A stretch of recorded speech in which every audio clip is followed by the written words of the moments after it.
Primeiramente, boa noite. Meu nome é Douglas e eu sou do curso de Educação Física. Boa noite, sou Olivia, sou da Educação Física também. Boa noite, meu nome é Camila, também de Educação Física. Meu nome é Bárbara e eu sou da Educação Física. Boa noite, meu nome é Larissa, sou de Ciências Biológicas.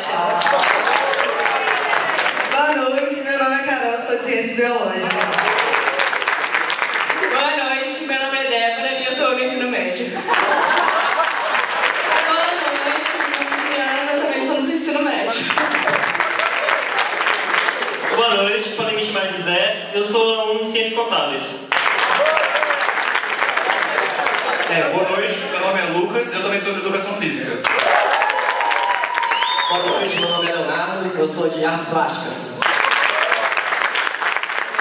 Boa noite, eu sou da Educação Física, mas hoje eu já sou formado e estou no mestrado. Boa noite, meu nome é Cíntia, eu sou da Educação Física bacharelado. Boa noite, Carol Cipreste e sou da Educação Física.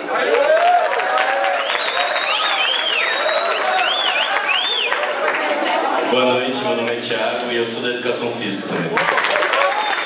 Boa noite, meu nome é Derlan, sou da Educação Física também. Boa noite, meu nome é Rosemary, eu sou de Artes Visuais. Melissa, por favor. Melissa é formada em arte, ela está fazendo a filmagem, ela faz parte da equipe de coordenação agora. Pamela, que também é bolsista. Quem que eu estou esquecendo aqui que é bolsista?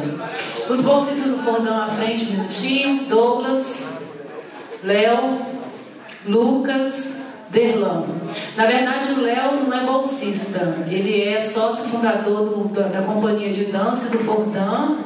E todos esses são os nossos coreógrafos, mais a Lívia, que montou coreografia. Vamos à frente, o pessoal do funk que montou coreografia. Enfim, aqui todo mundo acaba montando tudo, né? Então a gente quer agradecer a oportunidade, a professora Kari, que também é coordenadora do projeto junto com a gente. E nós vamos lançar um espetáculo, vamos usar as fotos, vamos usar a imagem de vocês. Daqui a pouco nós temos aí o vídeo, a aula com o Leonardo. Leonardo é o b-boy, grafiteiro, rap man, compositor.